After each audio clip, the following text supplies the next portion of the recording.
সাত এই তো আমার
উপদেশটা বন্দে গাবো পাশের মিয়ার নাম সহকারী বন্দে গাবো মিনার মায়ের নাম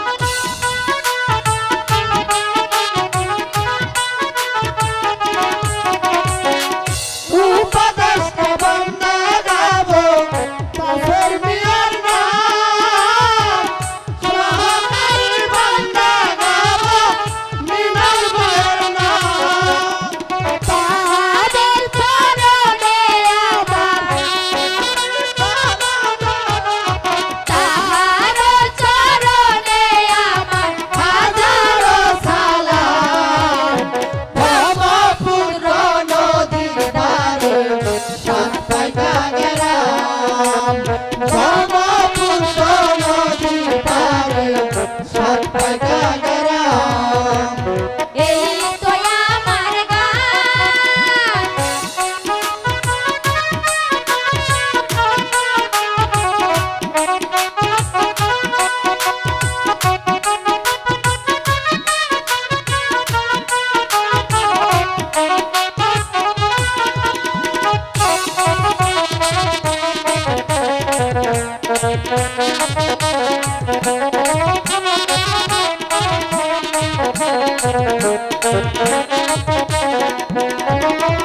ফেরকে তালি বান্দা গাবো এনুস মিয়ার নাম বলপতি বান্দা গাবো আলাল মিয়ার নাম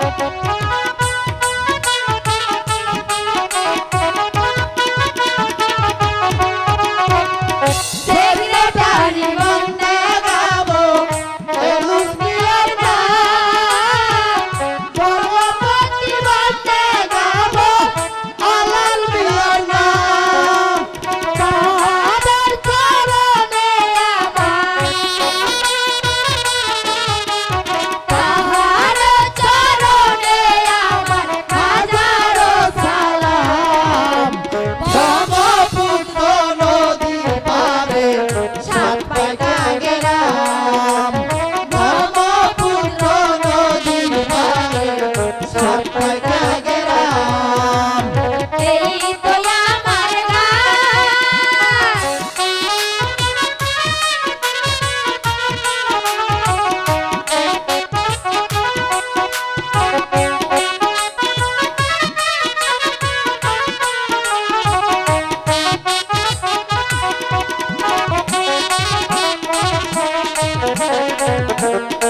এই আসরে আছেন যত হিন্দু মুসলমান,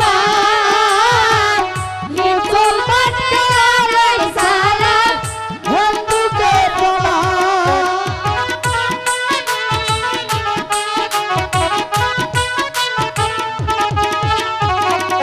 এই আসরে আছেন যত হিন্দু মুসলমান, মুসলমানকে আলাই সালাম, হিন্দুকে প্রণাম। দয়া করে শুনবেন সবাই, দয়া করে শুনবেন সবাই মিলন মালার গান। ব্রহ্মপুত্র নদীর পারে সাত পাঁচা গ্রাম। ব্রহ্মপুত্র নদীর পারে সাত পাঁচা গ্রাম। এই তো আমার গান, ব্রহ্মপুত্র নদীর ধারে ছাপাইয়া গ্রাম। ব্রহ্মপুত্র নদীর ধারে সাত পাঁচা গ্রাম। ব্রহ্মপুত্র নদীর ধারে ছাপাইয়া হঠাৎ তদন্ত করছেন অগ্নিভাবে বাসাত আক্রমণ করলো, কিন্তু আমি রাজা ছোট বাহু এই এই তরবারির আঘাতেই আমার পাদিরে তা শৃঙ্খল আমি মুক্ত করি আনব। একই একই বলি শব্দ, এই শত্রু পক্ষ তাহলে অতি নিকটে অসৎ আক্রমণ করলো। প্রাসাদে ঢুকে পড়েছে পিতা, ওরা সেনাপতি অগপতি হত্যা করেছে। চলুন পিতা আমরা পালিয়ে যাই, নইলে তোমাকে আমাকে হত্যা করবে। অসম্ভব! ওই সামান্য একটা মুর্শিদের দল আমাকে হত্যা করতে পারবে না। এই যতক্ষণ পর্যন্ত আমার এই হাতে তরবারি থাকবে ততক্ষণ পর্যন্ত কারোর সাধ্য নাই আমাকে হত্যা করে। না না পিতা, তবু এই মুহূর্তে তুমি একা, শত্রু তরোয়ালের মুখে তুমি টিকে থাকতে পারবে না পিতা। জানি জানি যুদ্ধের হাঙ্গামায় দেখে তার ভয় হচ্ছে। একটা কাজ কর বাবা, কাজ পিতা, ওই গুড়া শাল থেকে আমার একটা সাধারণ গুড়া আছে, একটা তেজি গুড়া নিয়ে তুই পালিয়ে যা। আর আমি বলবো তবু জানির মায়ে পালিয়ে যাবো না। যা যা বাবা তুই যাও। না না পিতা, তুমি যদি লড়াই করে হাসতে হাসতে জীবন দিতে পারো, আমি কেন পারবো না? আমিও যাচ্ছি, একখানা তরোয়াল নিয়ে ওই শত্রুর উপর ঝাঁপিয়ে পড়ে রক্ষা করব আমাদের দেশের গৌরব। গুরু সেন, আমার হাতে আজ তোমার নিস্তার নেই, কিন্তু মৃত্যু তোমার অনিবার্য। নিজের মৃত্যুকে রোধ করবে মন। আমি বেমান। রাজার সূর্য বাহুর অনুগ্রহে তুমি যে চাল চালিয়েছ, এই তরবারির আঘাতে তোমার রক্ত মিশিয়ে দিয়ে তার প্রতিশোধ দেব। আমি শক্তিহীন নই।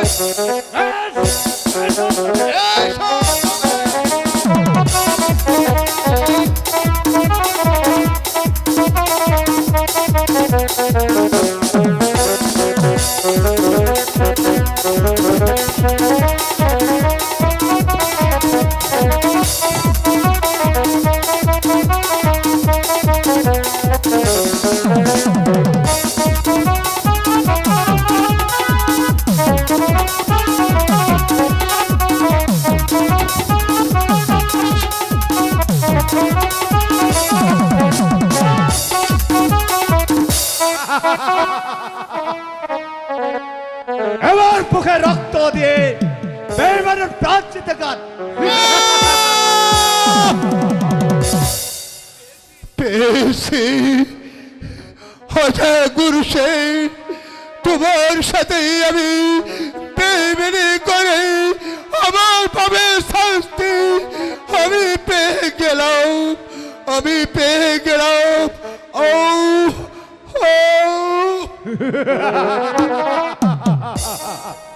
যাই দেখে আসি সেনাপতি শত্রু মুক্ত কিনা। কোথায় কোথায় শয়তানের দল, এসব শক্তির পরীক্ষা দাও। আই ভাই মারের বাচ্চা এসো তবে।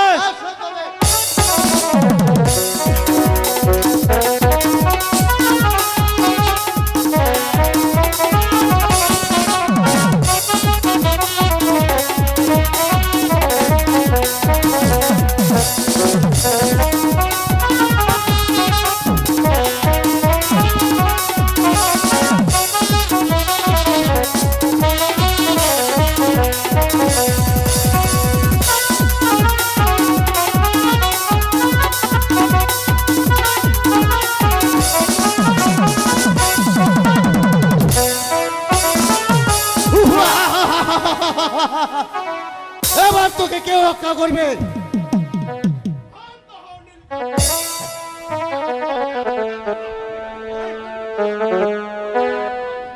অপরাধীও নয়, অপরাধী হচ্ছে ওর পিতা। মহারাজ সাবাস নীলকণ্ঠ, আরে এটাই তো আমি চেয়েছিলাম। পিতা নিহত, আমাকে আপনি হত্যা করেন, আমাকে আপনি হত্যা করেন। না, সূর্যবাবু আমার সাথে বেইমানি করলেও তুমি কোনো অপরাধ করনি, তাই আমি তোমাকে আমার এই অধীনস্থ এই কাঞ্চন করে জাগিতার পদে আমি তোমাকে বহাল করলাম। সত্যি মহারাজ, সত্যি মহারাজ, আপনি সত্যি মহারাজ। চলো নীলকণ্ঠ, এবার আমাদের বিশ্রামের প্রয়োজন। তাই চলুন যাবো না।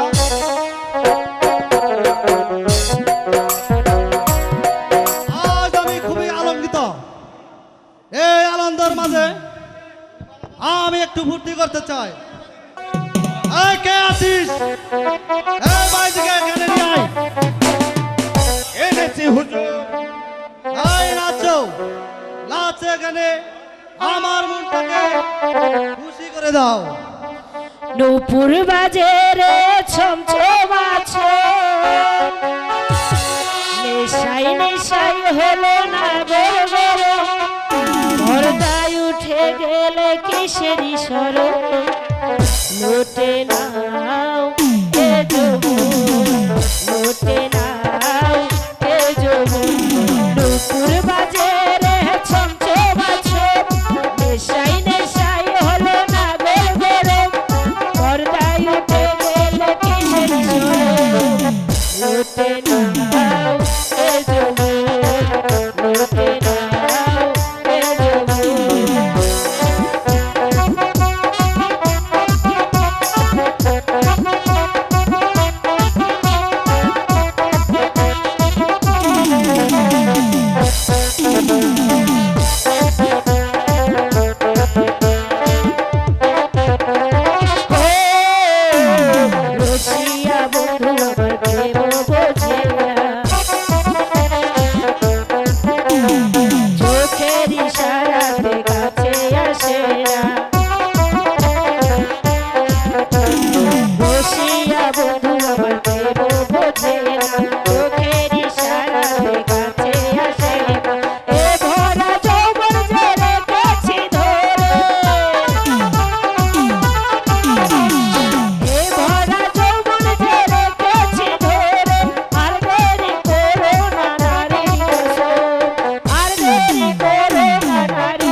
এ নিশা পাবে না নিশার বদলে এ ভরা যৌবনে কি জাদু আছে এ ভরা যৌবন যে রেখেছি ধরে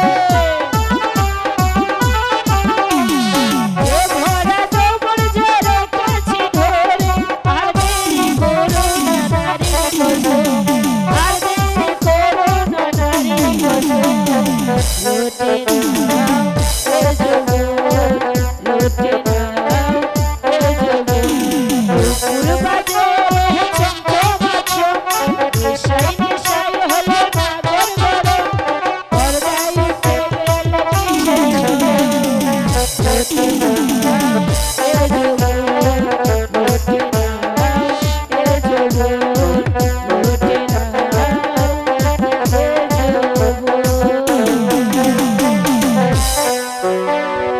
চলুন হুজুর আমরা অন্তরপুরে চলে যাই। আয় চলো। তাহলে কি আজ আমার পর্ব খেলা হবে না? ঠিক আছে, আমি এই বাগানে বসে আমি একটু বাঁশিটি বাজিয়ে নেই।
যে তুমি সুন্দরী কন্যা, সুন্দর তোমার হিয়া,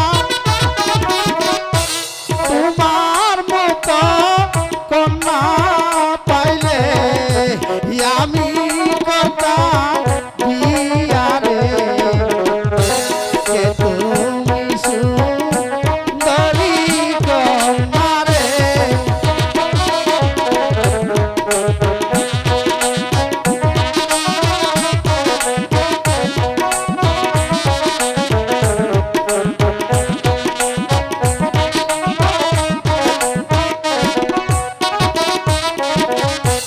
যে তুমি সুন্দরী কন্যা, সুন্দর তোমার হিয়া,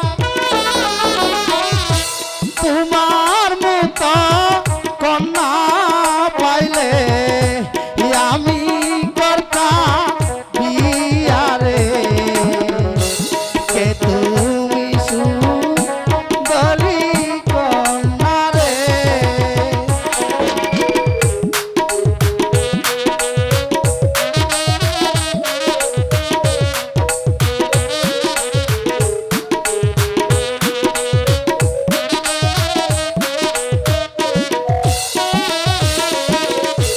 কিবা তোমার পিতা মাতা, কিবা না তোমারি, তোমার বাড়ি কন্যা, কিবা না তোমার গো। মন পাগল হয় তোমার লাইগা গো।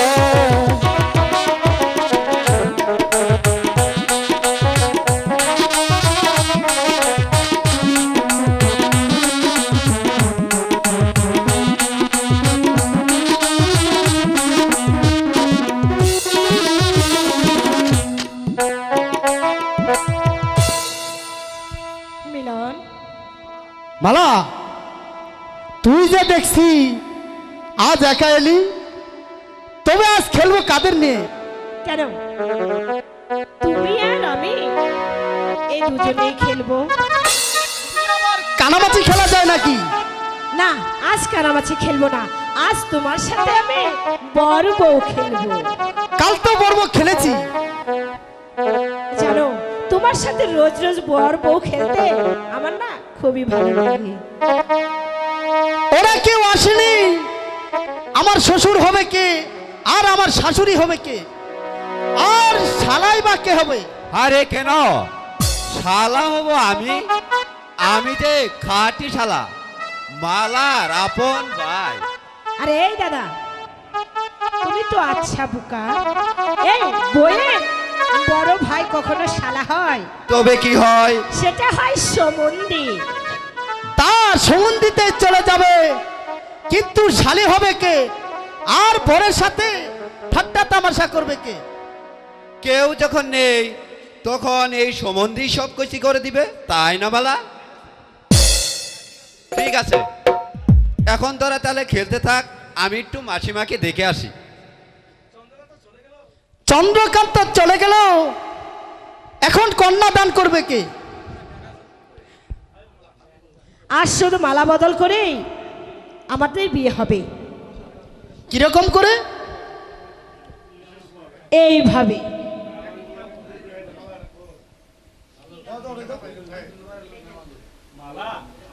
মালা, আমার মিলন,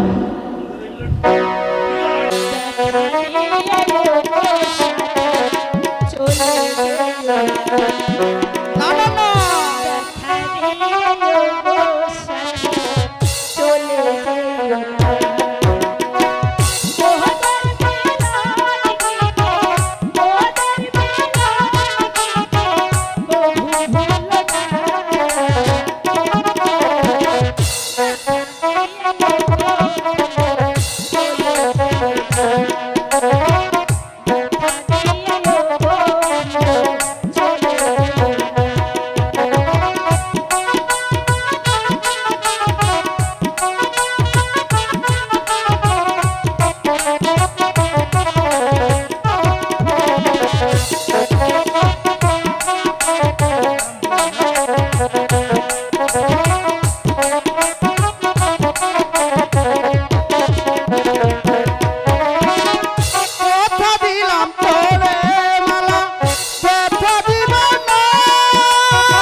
কেন বলিস এমন কথা তোকে আমি দেব ব্যথা কেন বলিস এমন কথা তোকে আমি দেব ব্যথা মালা হইয়া চুপ হলে মালা হইয়া চুপ হলে ছেড়ে দেব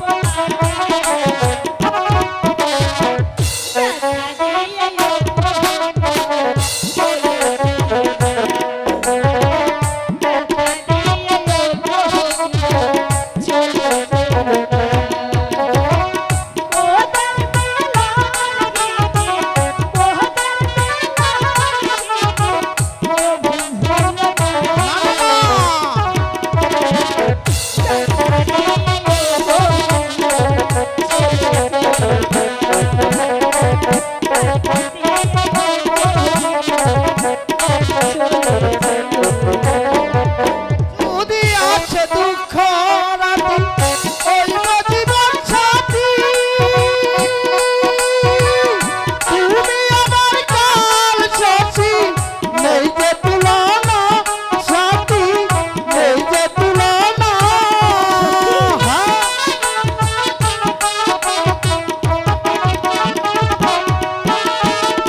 যদি আছে দুঃখ রাতি হইব জীবন সাথী তুমি আমার কাল সাথী নেই যে তুলনা সাথী নেই যে তুলনা মধুর মিলন গীতি মধুর মিলন গীতি প্রভু ভুলে না ব্যথা দিয়ে ও গো বন্ধু চলে যেও না ব্যথা দিয়ে ও গো মালা চলে যেও না ব্যথা দিয়ে ও গো বন্ধু চলে যেও না মালা আমার মিলন মিলন মিলন তুই এখনো খেলছিস ভাই শীঘ্রই আয় ভাই মা তোকে দেখতে চেয়েছে আয় ভাই কি আর কি হবে দাদা? কেন চন্দ্রকান্ত মাসিমা মারা গিয়েছে। মা মারা গিয়েছে আমার মা মারা গেছে মিলন শুনেছিস মালা আমার মাঝে মরে গেছে আমি যে আর কাউকে মা বলে ডাকতে পারবো না মিলন দুঃখ করো না মিলন কেউ যে আমাকে আর আদর করে কুলে তুলে দেবে না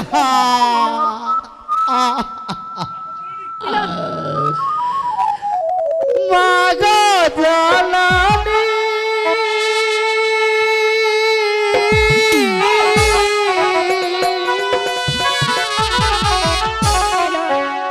কোথায় রইলে মা আমাকে সাহারিয়া দেখা দে মা কাছে আসিয়ে মা ভাই আমাকে আদেশ করো ভাই। এখন ভরে কোথায় গেলে মা? আমাকে কেন নিয়ে গেলে না মা?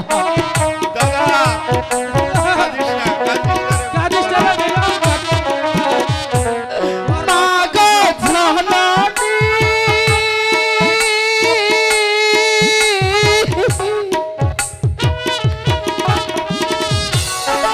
কোথায় গেলাম আমাকে ছাড়ি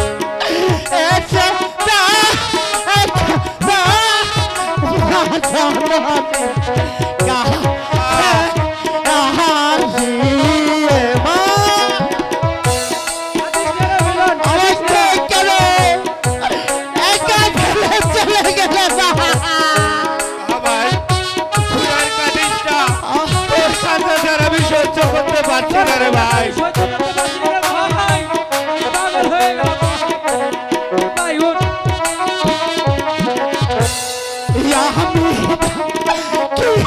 তোমার মিলা এসে দেখা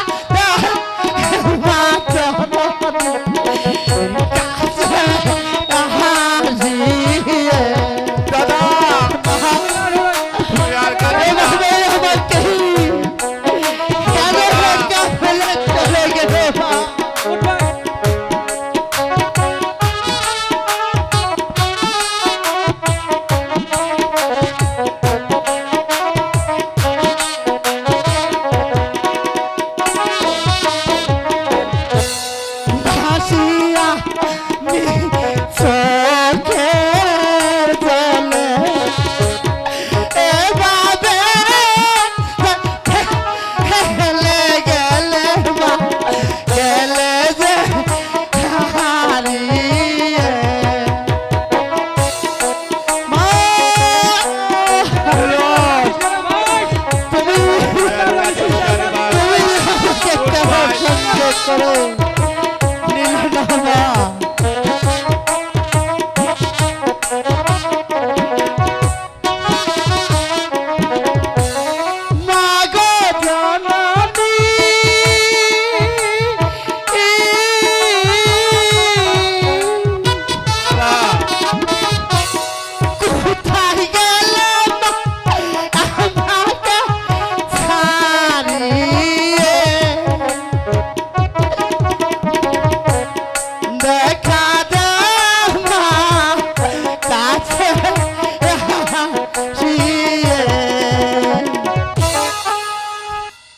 মিলন দুঃখ করো না, কারণ কারো মা তো সারা কাঁদিস না জীবন রে দুঃখে ভাই। থাকে না। আমি তোকে নিব, তোকে আমি বুক বেঁধে নিব রে ভাই। তুই কাঁদিস না রে ভাই, তুই যে আমার দাদা, আমি থাকতে তোর দুঃখ কিসের? আমি তোর সব অভাব পূরণ করবো রে ভাই।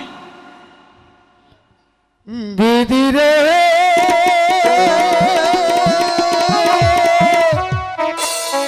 ও বিধিরে বিধি আমার বাইকের নেখন যেদিন নেক্সরে বিধি আমার ভাগ্যের নেখন যেদিন নেক্সরে সেদিন বুঝি সুখ ছিল না তোমার বান্দারে বিধি সেদিন বুঝি সুখ ছিল না তোমার বান্দারে বিধি আমার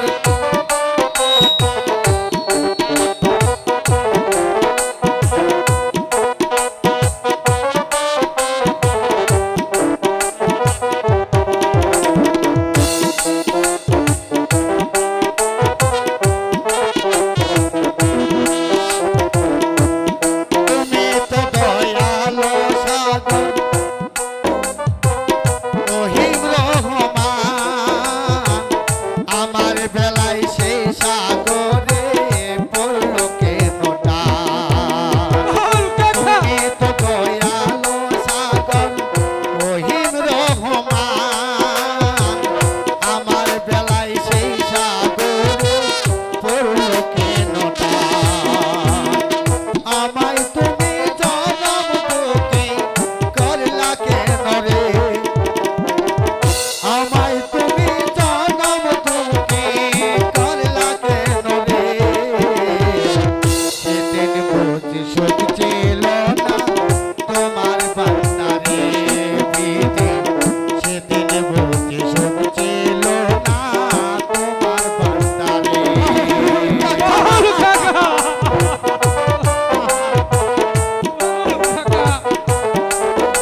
প্রতিশোধ ছিল না তোমার বান্দারে বিধি সেদিন প্রতিশোধ ছিল না তোমার বান্দারে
মাথায় গিয়ে নেই তার মতন দুঃখী এই সংসার আর কেউই নেই। কেঁদে কেঁদে কি আর হবে বাবা? চলো চলো আমার সাথে বাড়িতে গিয়ে আবার মায়ের সৎ কাজের ব্যবস্থা করি নাই। তাই তাই চলুন বাউল কাকা, তাই চলুন বাউল।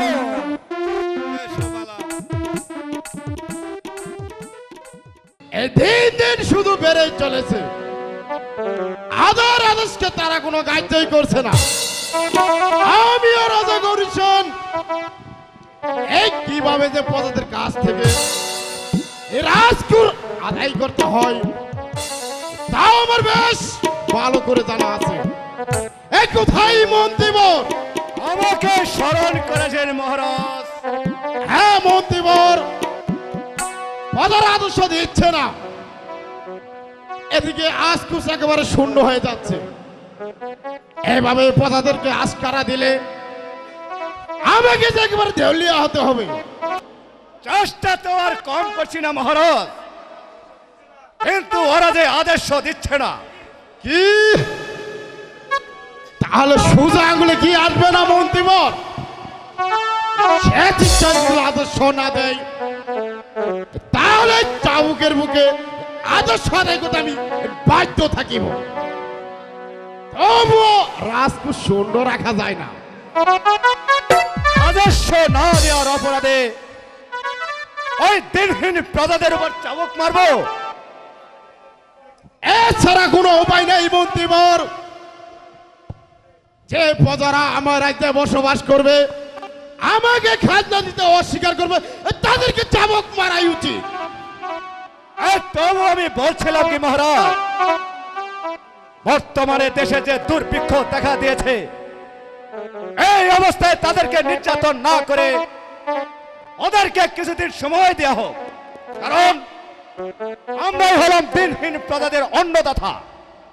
তাই আমরা যদি ওদের প্রতি নির্যাতন করি তাহলে প্রাণের ভয়ে সকল প্রজারা পালিয়ে যাবে। হ্যাঁ, আমি রাজা, আমি বিচারক, তাই আমার বিচারকে সবাইকে মেনে নিতে হবে।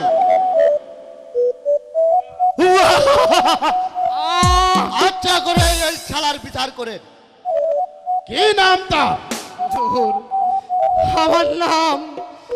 আমার নাম দীননাথ ঘোষাল। আর অপরাধ 5 বছর ধরে আদর্শ দিচ্ছে না মহারাজ। শুধু তাই নয় মহারাজ, আমরা খাজনা আদর্শ ব্যবস্থা করলে এই ছোট লোক আমাদের বিরুদ্ধে ওই সকল পদাদের খেপিয়ে তুলে আর বলে কিনা এই স্বৈরাচারী রাজতন্ত্রে অত্যাচার বন্ধ না করলে আমরা তো আদর্শ জীব না। কি এত বড় স্পর্ধা? সেনাপতি যা বলেছে তা কি সত্য কুশল? হ্যাঁ মহারাজ, সবই যে সত্য। তাহলে এতদিন যাবৎ আদর্শ দেওয়া হয়নি কেন? কেমন করে দেব মহারাজ? দেশের দুর্ভিক্ষের ফলে দুবেলা দুমুঠো পেট ভরে খেতে পাচ্ছি না, ছেলে মেয়েদের ভালো একখানা কাপড় দিতে পাচ্ছি না, রোগে জুচ্ছে না এক ফোঁটা ঔষধ। এই অবস্থায় রাজস্ব দেব কেমন করে মহারাজ? রাজস্ব দেব কেমন করে? তোমরা কি ভেবেছো এ রাজকুশ অর্থভাবে এই রাজা গৌরীশন দেউলিয়া হয়ে যাবে? না না মহারাজ, আপনারা যে আমাদের মা বাপ, আপনারা যদি আমাদের এতটুকু দয়া না করেন তাহলে আমরা বাঁচব কেমন করে মহারাজ? দয়া? এতদিন দয়া করেছি বলে তোরা এই মাথায় উঠে পড়েছিস, সুদা পথে কাজ হবে না। মহারাজ এই শালাকে চাপকে সুদা করে দে। চাবুকের মুখে সব কথা সমাধান পাওয়া যায় না নীলকণ্ঠ। প্রদের জনমত পেতে হলে প্রশংসা এবং সুনাম দুটোই থাকতে হবে। বিচার ক্ষেত্রে আপনার উপদেশটা চাইনি মন্ত্রী মশাই। আমি এই রাজ্যের মন্ত্রী, বিচার ক্ষেত্রে ভালো মন্দ দেখার দায়িত্ব আমার আছে। এবার আপনি আসতে পারেন মন্ত্রীবর। আপনি এখানে থাকলে আমার এই করুণার দমন হতে পারে। বেশ, আমি এখানে দাঁড়িয়ে আমি আজ আর সকস্ত দেখতে চাই না, কিন্তু সাবধান, এই নীলকণ্ঠের পরামর্শে আপনার বংশকে আপনি ডেকে আনবেন না মহারাজ। আপনার বংশকে আপনি ডেকে আনবেন না, এটাই আমার শেষ কথা। খুদা হবে। কুশল প্রজাদের আমাদের বিরুদ্ধে খেপিয়ে তুলেছে কেন? আপনার ওই অন্যায় শাসনের প্রতিবাদ করতে। এত স্পর্ধা? সামান্য একটা চাষা নীলকণ্ঠ আদেশ করুন মহারাজ। চাপ গর্বিতে ছাল তোলে না। বল শালা, বল আদর্শ